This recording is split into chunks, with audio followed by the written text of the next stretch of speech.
Hey everybody, it's Brandy and you're watching Abstract Crafter. Today's video is part 2 of this week's Drill With Me series. So, if you need some company while you work on your diamond painting, your craft project, or whatever else it is that you have to get some work done on, then grab all your materials and we will get started as soon as we roll that intro credit.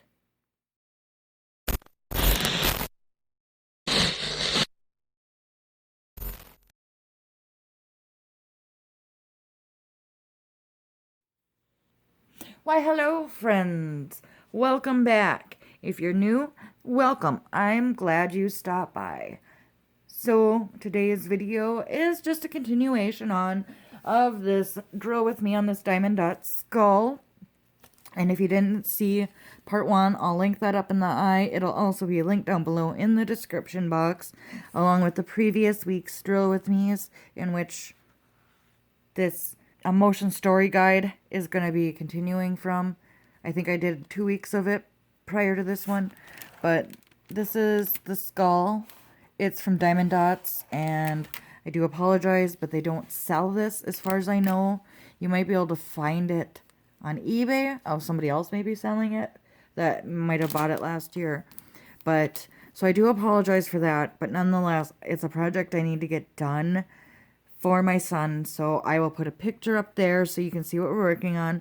It's a whole lot of black. This picture is probably 80% black. So that's where we're at. I am checkerboarding my way through, and then hopefully I'll get to pop some into place. But I'm probably only going to work on the 310s.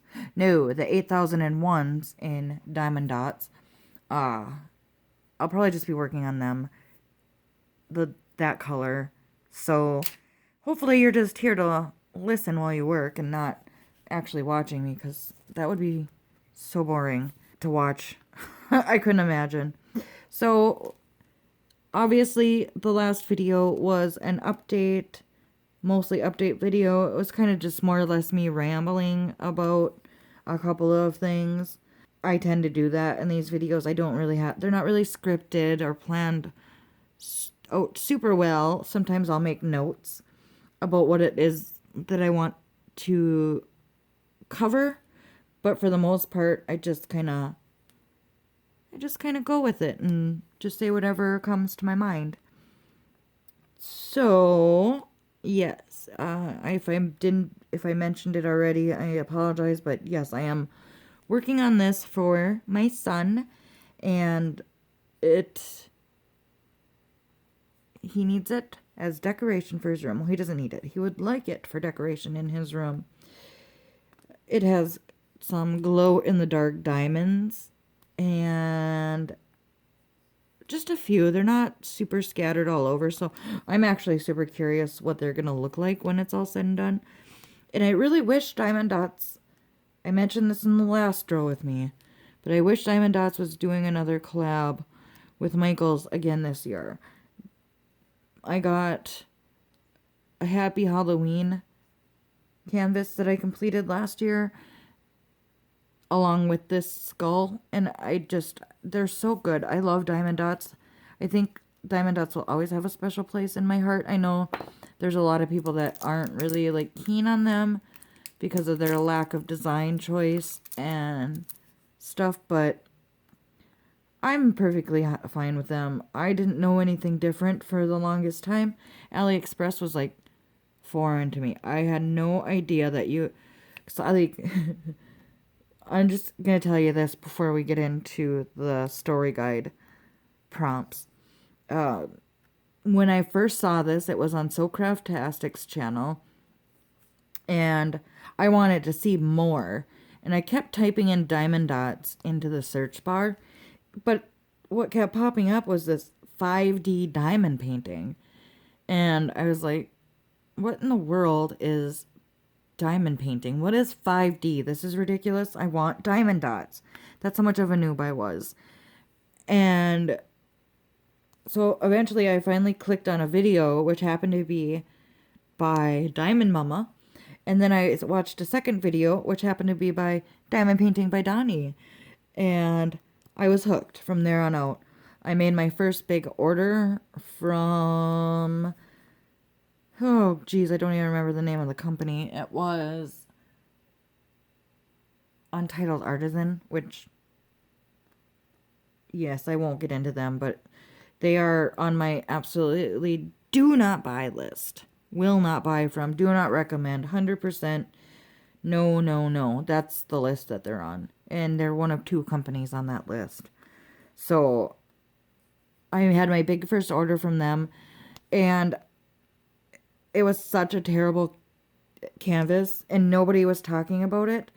So that's what started my channel. So had I maybe not worked on diamond dots first, maybe that canvas wouldn't have appeared to be as bad as it actually was. But I had done so many diamond dots at that point. I think I had done like 5 or 6 of them. And so their quality, I knew nothing different than the quality. If you've ever done a diamond dots, you'll know what I'm talking about. They have just amazing quality. And I do agree that they need more pictures, but I did see that they are doing customs now. So they're really expensive though. Someday I'm going to do it anyway. I'm just going to bite the bullet and do it. It's just, it's really expensive.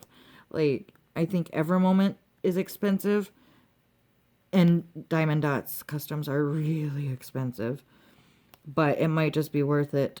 As long as I think I would probably do it if I knew without a doubt that I would get AB gems as part of it.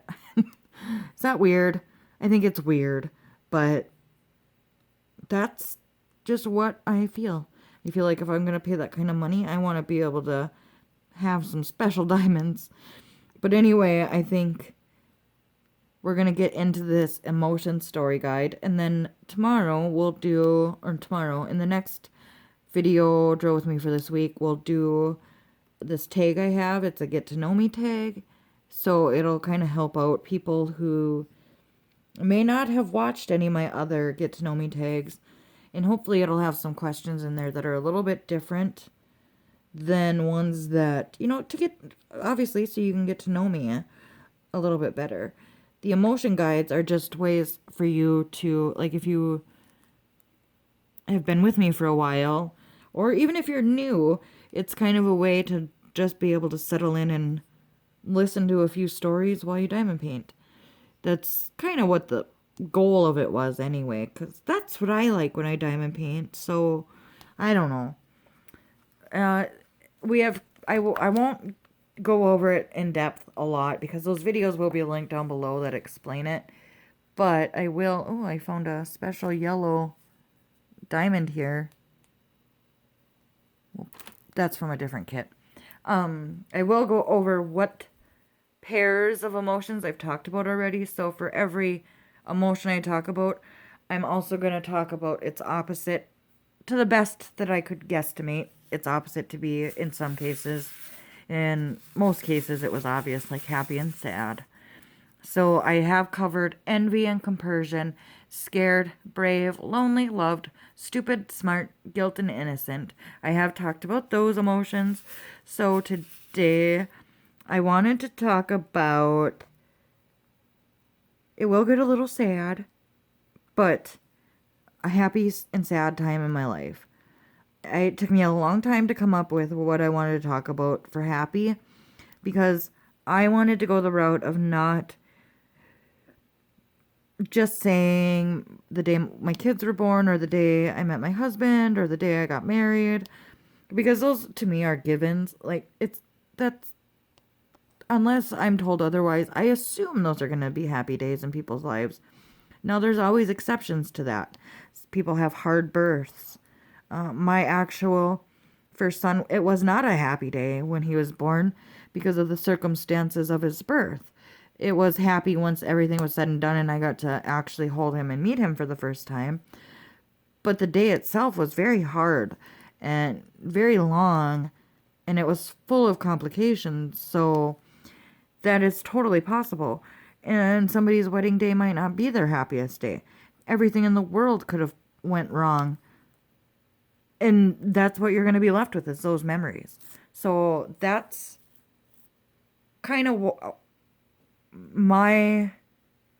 I wanted to be a little bit more in depth as that goes. I never wanted to insult anybody that maybe wanted to take this story tag and use it, but then felt, oh, well, Brandy said don't talk about those things.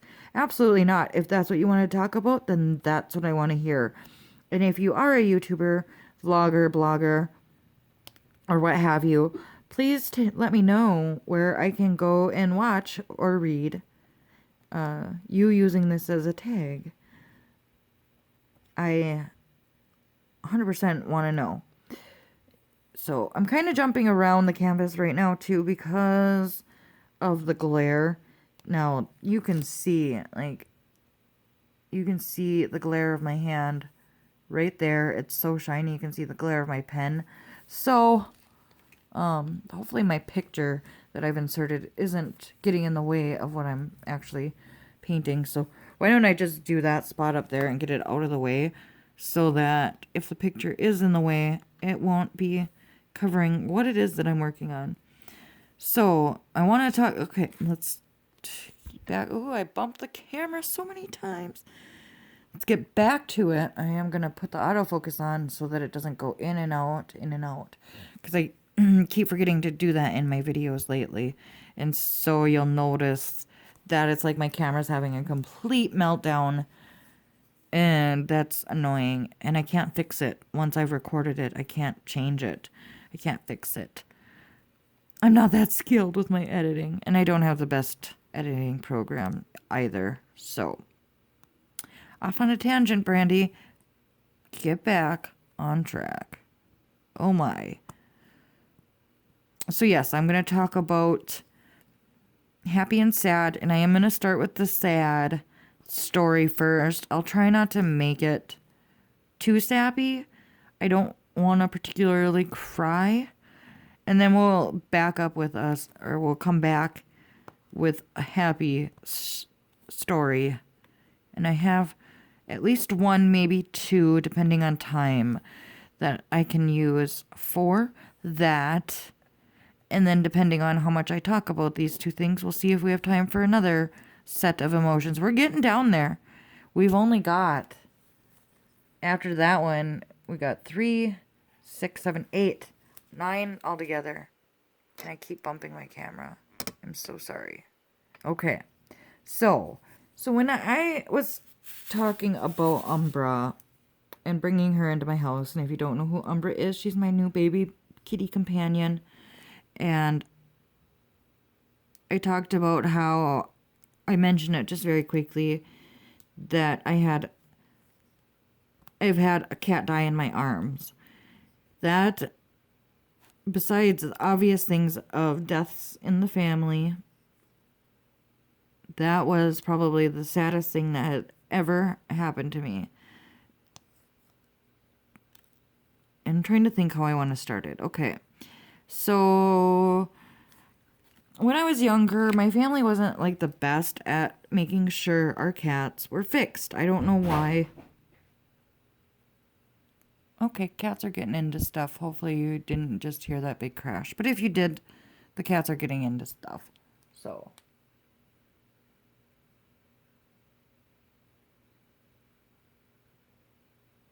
Hold on.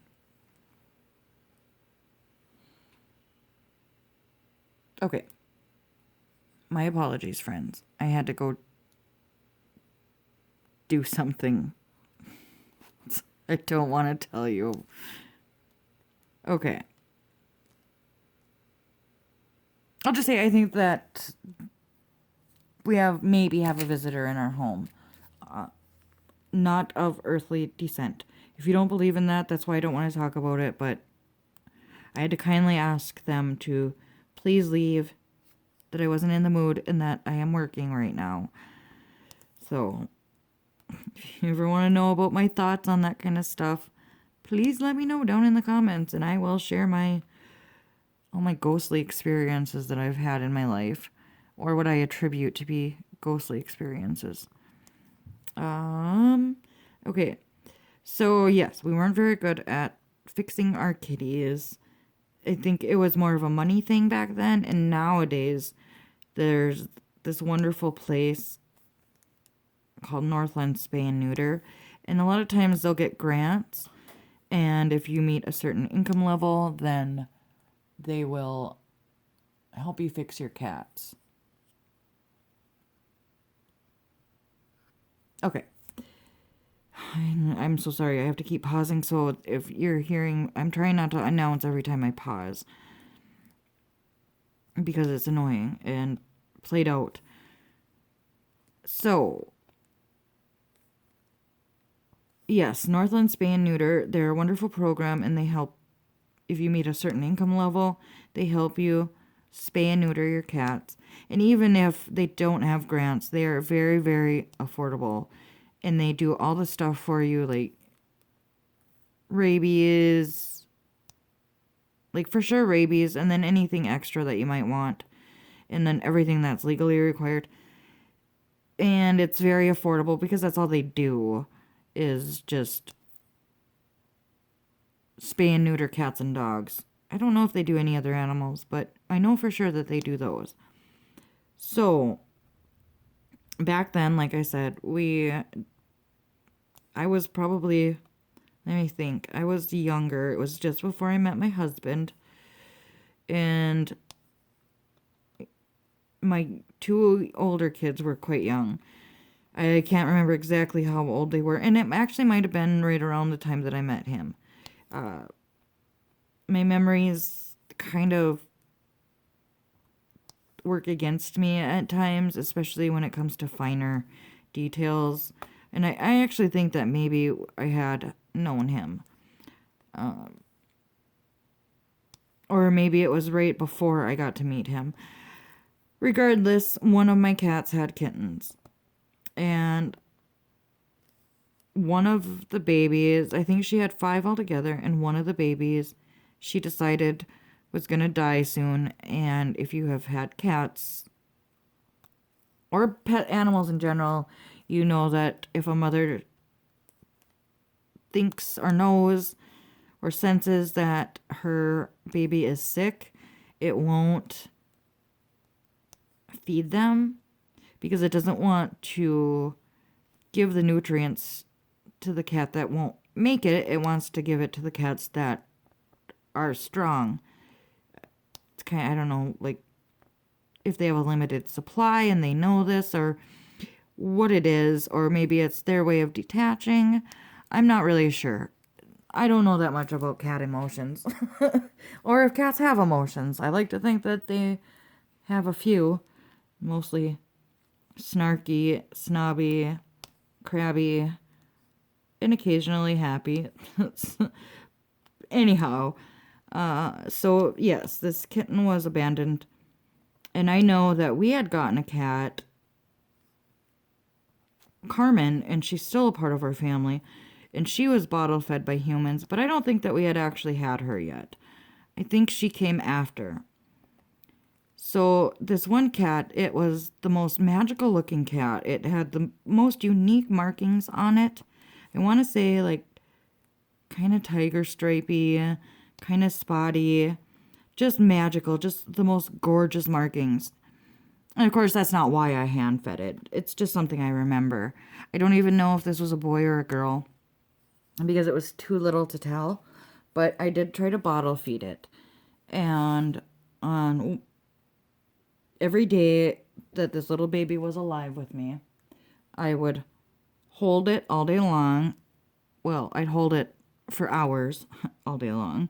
Obviously, you can't do that. I had like a 1-year-old and a 5-year-old at the time. So as much as I could spend with this kitty cat, I did. And I bottle fed her. I bought special formula. Obviously, I did all the things that was recommended to me to do to help keep her or him alive. And we named this little baby Mystical because she looked, I'm just going to say she, just for the sake of ease. Because her markings made her look very magical and mystical. And so every morning Now, I have to say every morning means 4 or 5 days. That's how long this little baby managed to live. And for every morning I would get up, and that's the first thing I would do is I would grab Mystical. I'd put her on my chest, and I'd pet her gently, very gently, because she was so, so tiny. Being a newborn kitten, you can imagine.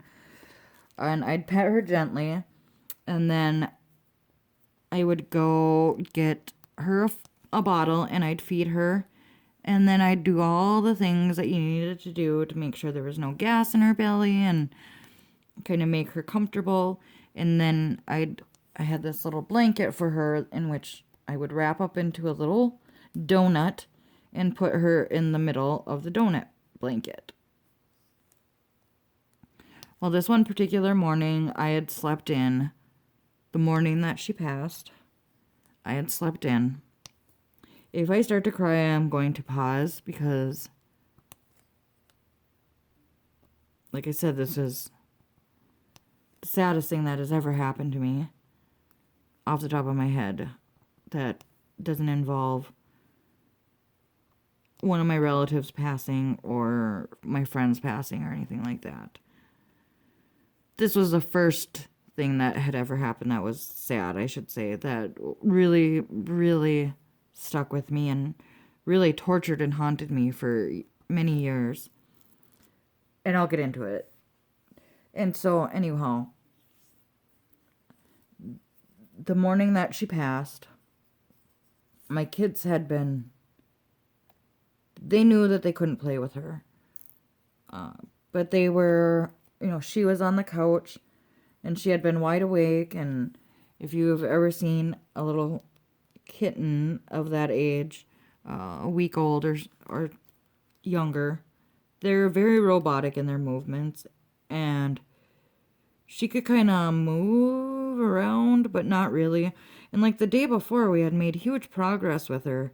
And so that's what made this day even more so just devastating.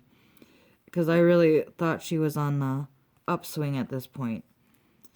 And so my kids, she was in her little blanket donut when I woke up, and we had a big sectional couch at the time. So while this was all going on, me and both my kids slept on this sectional couch together with this blanket donut. Kind of, I don't know, it was like a U-shaped sectional couch. And she was on one of the, like, if you're U-shape, you got the back and then the two sides. And one of the sides was a chaise lounge, chaise lounge. I can never say that freaking word. The lounge.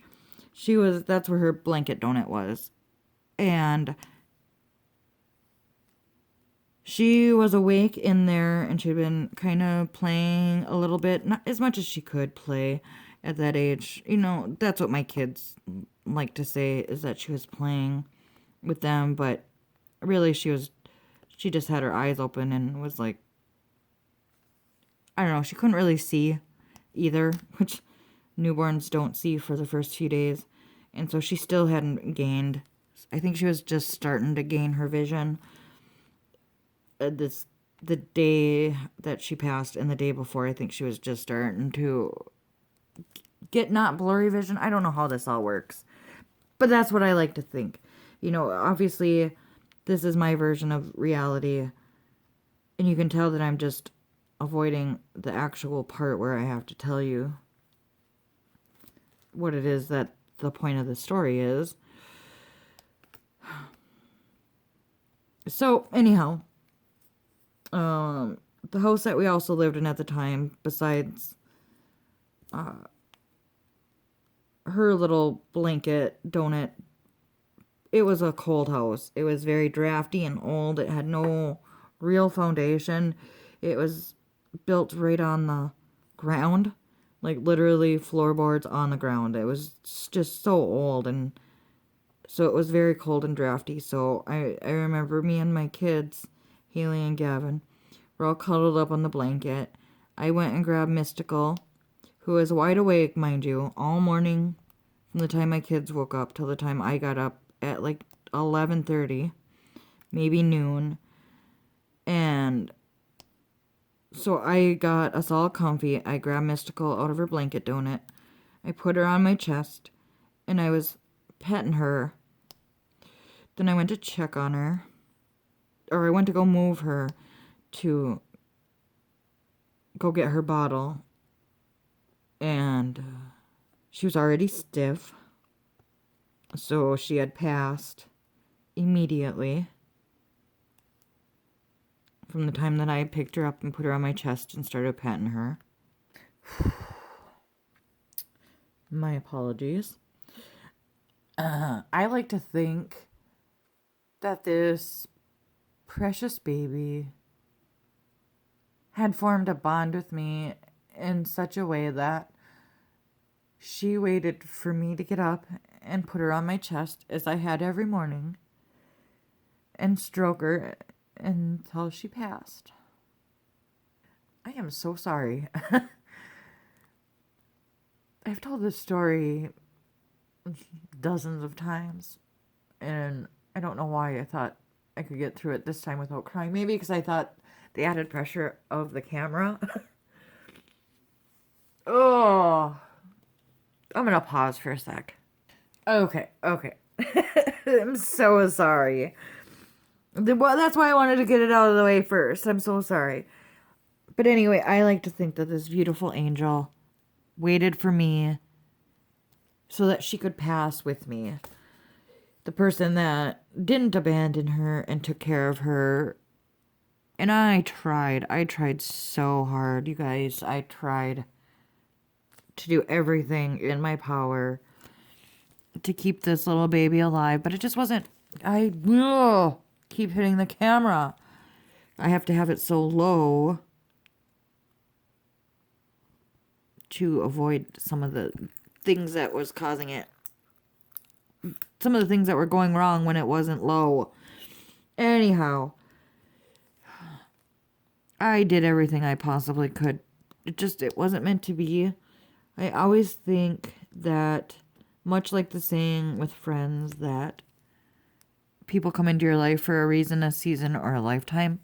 I like to think that about everything. So obviously, this little kitty came into my life for a reason. Most days I still don't know what that reason is. But I like to think that maybe it was to help teach me some more compassion, because I hadn't always been super compassionate when it came to animals. It's not that I didn't like animals, but I just thought of them as just that. I didn't have like I am now. Animals are very special to me, and I am probably one of the biggest animal lovers, advocates, and I think that's what mystical gave to me. I also think that she helped me to teach my kids about life and death, even at such young ages. My daughter probably didn't really understand it at the age of 1, but my son was 5, and it was, they don't really remember it, which I wouldn't expect them to. But we got to have a little kitty funeral, and I got to teach them some life lessons. So I think she gave something to all of us. In the day that she passed, that particular morning, it was, I can still remember the feelings. I can remember the atmosphere. I know we were watching cartoons. I couldn't tell you what, because my focus was solely on her and petting her. And she couldn't quite purr yet, but I like to think that she was purring a little bit in her own way. But that's my sad story. So why don't we talk about happiness? So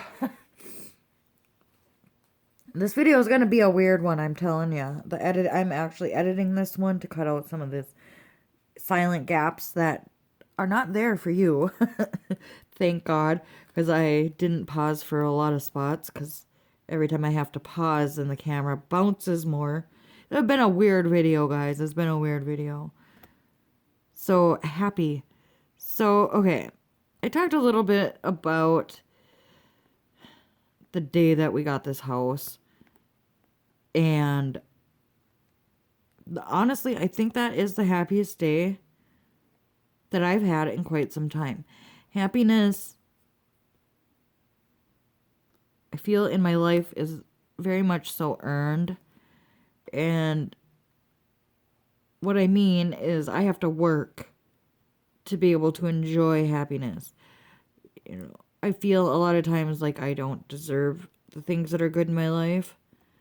A lot from my addiction stuff, and a lot from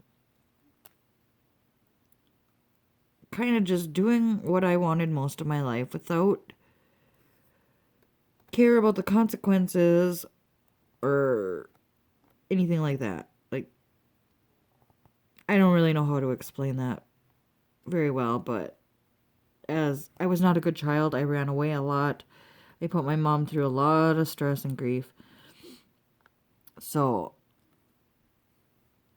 and sometimes I just feel that way for no reason at all. Like, I used to think that I didn't deserve the love I got from my kids, from my husband. I used to think that it was wasted on me. And so happy moments don't come easily for me. And before I go on, I want to say that if you are struggling with something very similar, please know that everyone deserves happiness. Everyone. It took me years before I could accept that. And this camera is driving me nuts. I feel like if I don't sit here and hold it, it will keep shaking on you.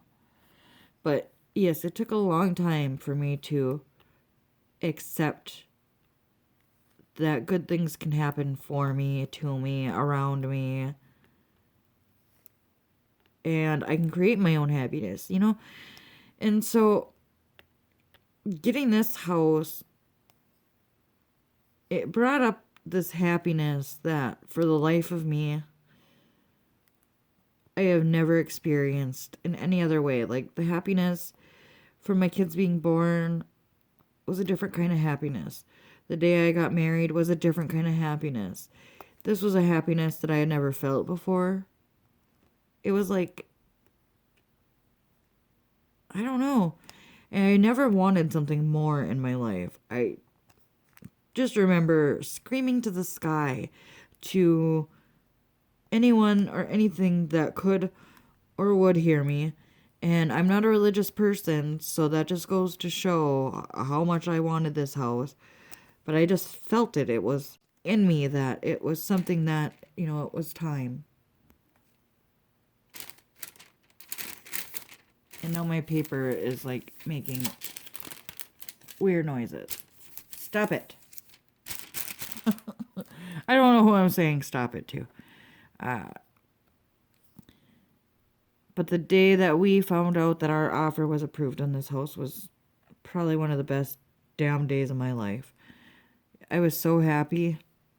I knew that it meant that the quality of life for everybody in my family was about to greatly improve. You know, you probably heard me talk many times about the way that we were living before. Just to be able to have my own space, my own crafting area, a place for my kids to be kids without having to worry about what my mom might say or what, you know, the neighbors might say or what have you. Being able to let my kids just run around outside because there's not an apartment full of sex offenders a block away. And that's not an exaggeration. The week I moved out, we had gotten 4 separate flyers for a new sex offender moving into our neighborhood, all having to do with children. Every single one. So it was time. And that's not saying much for the town I live in, obviously. But for all I know, they could be rearrested people. But anyhow, so I knew everything was about to change. And that feeling, you just can't beat that. When you know that you're about to give your kids a better life, when and my pets are part of my family. I do feel like when you know you're about to give your pets a better quality of life, like these cats have a palace compared to what they had before. They can run and be free upstairs, downstairs, or in the basement, and we'll never hear them. Sometimes we hear them, like I did earlier when Spook knocked down a bunch of stuff in Gavin's room, which is the only other room down in the basement. You know, I wouldn't have heard that upstairs, but he can run around and he can be wild and free. And I fully believe that this has added years onto my pet's life, especially Tyrion's. I think I keep bumping the camera with my stupid broom pen, and so it keeps making the camera shake. I'm sorry I keep mentioning it, but it's driving me nuts. I'm trying to pay attention to this stuff.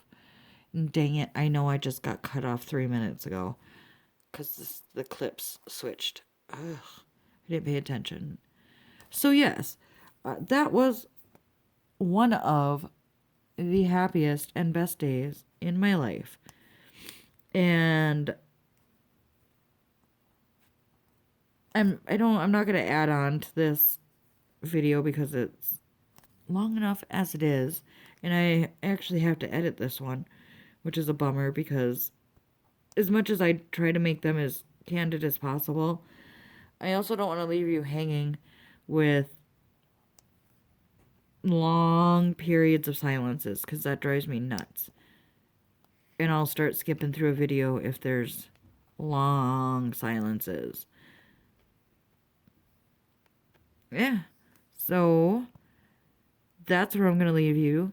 In the next edition, we will be doing the 75 list of 75 about me tag questions. And we'll just get through as many as we can in the time that I have allotted myself. So with that, thank you for sticking by me after this video. Please subscribe, hit the bell so you don't miss out on more videos just like this one. If you're new and this is the first video you've ever seen from me, I'm so sorry. I don't like to always talk about sad stuff. I like to be more upbeat, but it needed to be done. It needed to get out of the way. So, all right. I will let you go. Have an awesome day. Have fun doing whatever it is that truly, truly makes you happy. I love you, friends, and I'll see you in the next one. Bye.